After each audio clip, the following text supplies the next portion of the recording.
we just want to thank you for coming tonight to the meet and greet event with Congressman Ben Cline, and it is hosted by the Alleghany Highlands Chamber of Commerce.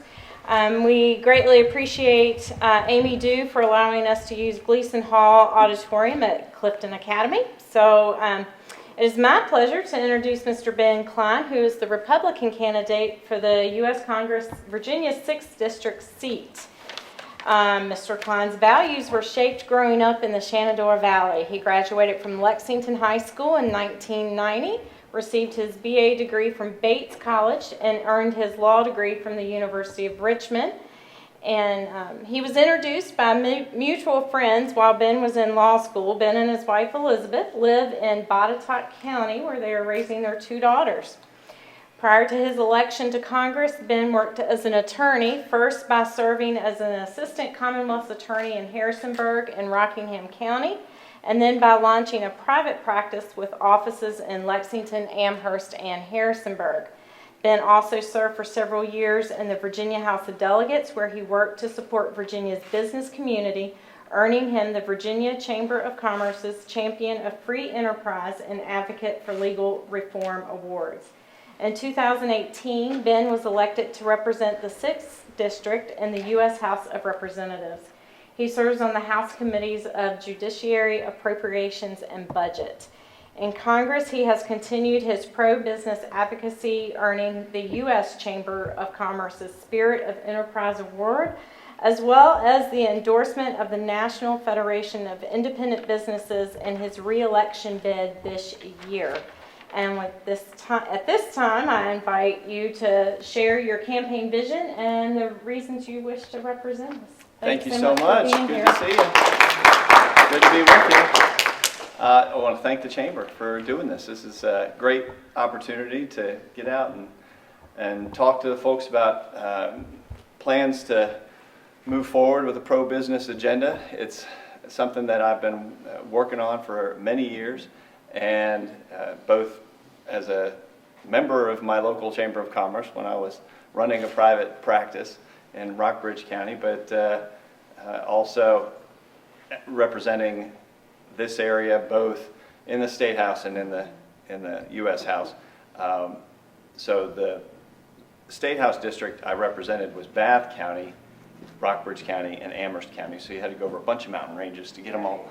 But now it's the 81 corridor in the Alleghany Highlands from Winchester to Salem and the West Virginia border to the Blue Ridge Mountains.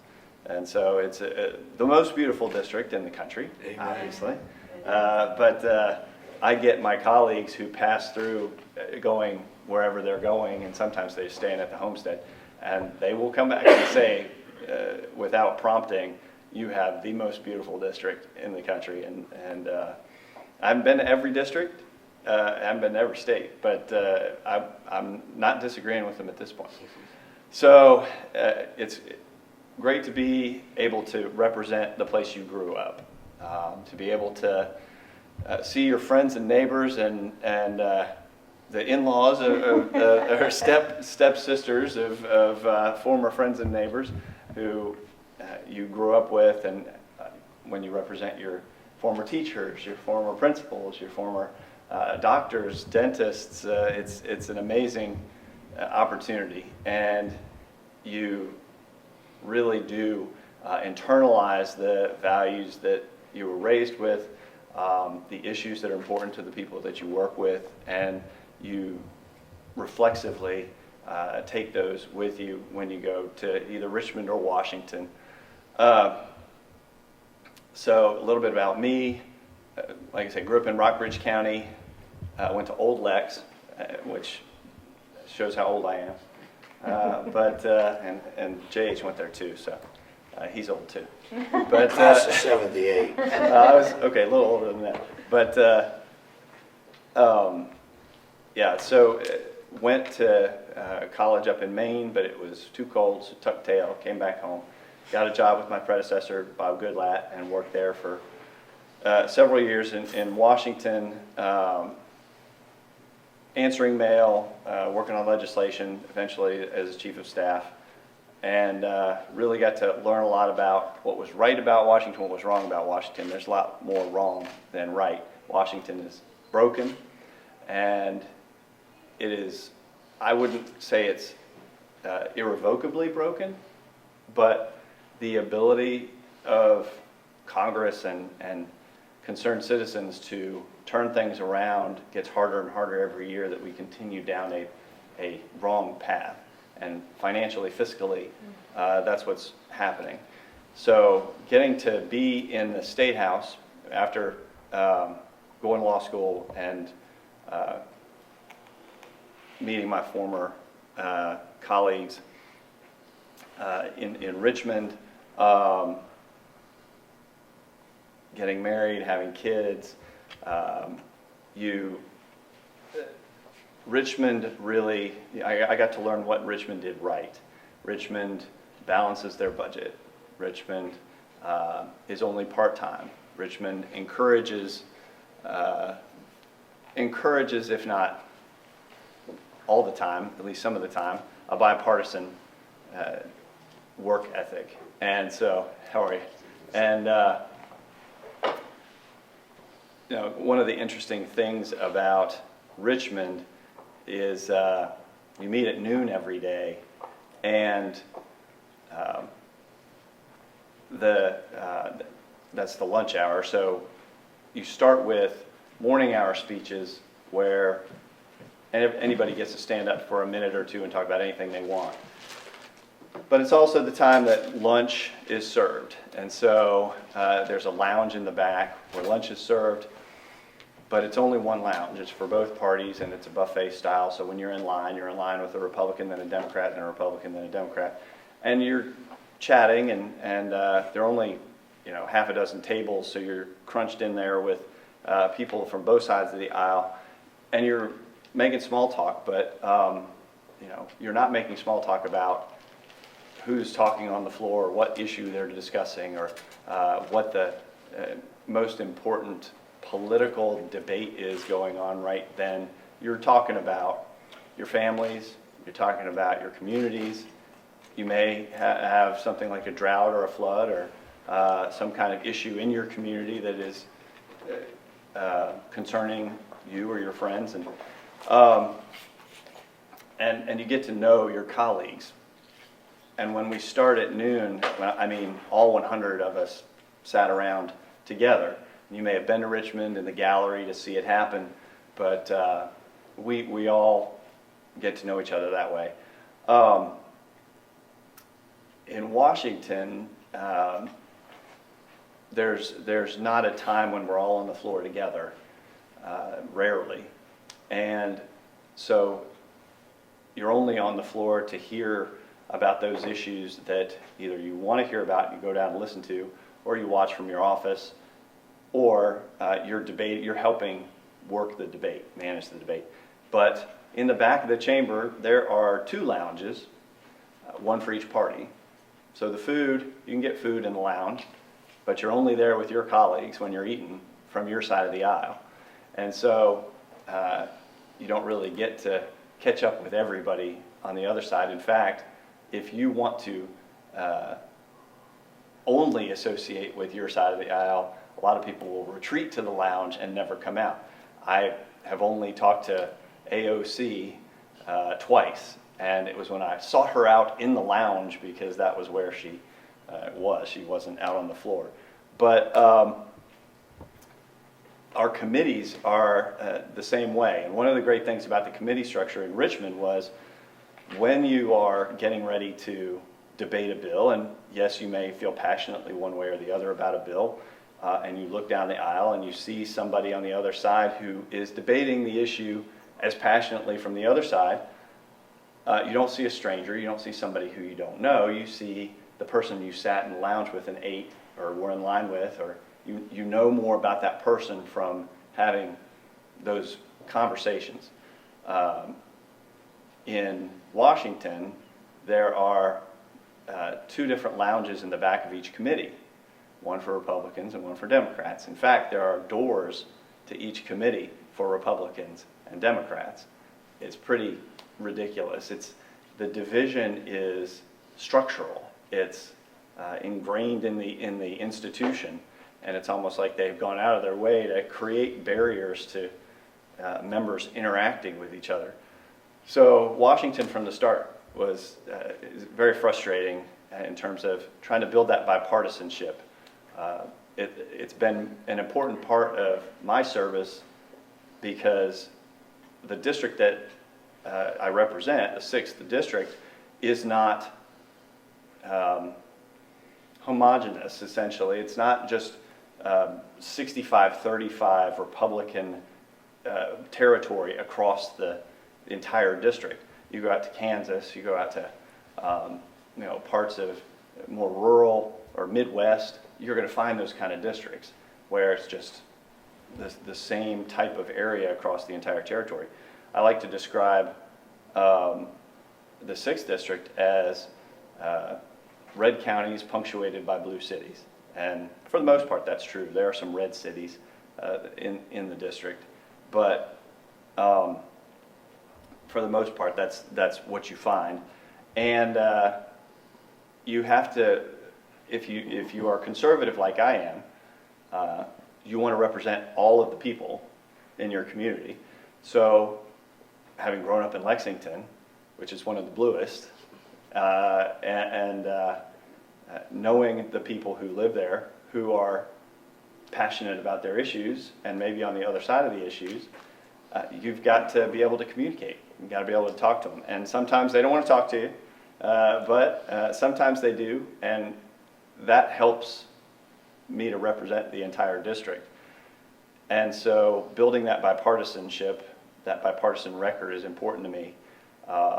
And Washington, again, makes it harder to do that. They lock you in as a party to your leadership encouraging you to follow a certain path. And while I am conservative and I definitely want to be a contributor to the efforts, I didn't go up there to join a club. I went up there to join a fight. And the fight is to set things on the right path in Washington. And so I know that the solutions can come on both sides of the aisle. In fact, one of the solutions for our long-term fiscal sustainability is a bipartisan commission on the budget. So not just Congress continuing to debate whether you balance the budget and then never balancing the budget, actually involving experts in how we can go about balancing the budget, or at least moving in a direction of fiscal responsibility. Because we can't continue to go down the path we're going down. $35 trillion in debt is 6 figures for every man, woman, and child in America. And in Virginia, when you balance the budget, not everybody got everything they wanted every year. And you would pass a budget, at the end of the day, you'd go home and you'd have to tell your teachers, couldn't get a raise this year, I'm sorry, that the economy's not doing well. Or you'd go to your law enforcement officers and say, sorry, deputies couldn't get you a raise, or got you a raise last year, couldn't address compression this year. Compression is the issue when longer serving employees are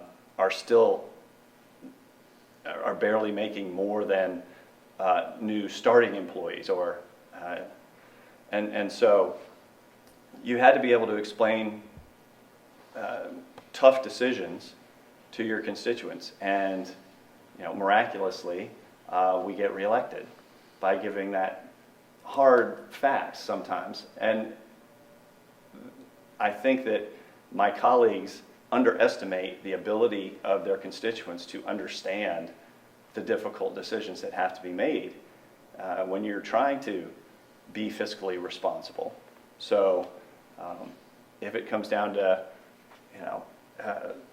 the broadband expansion program not getting as much this year as it did last year, that's a hard decision.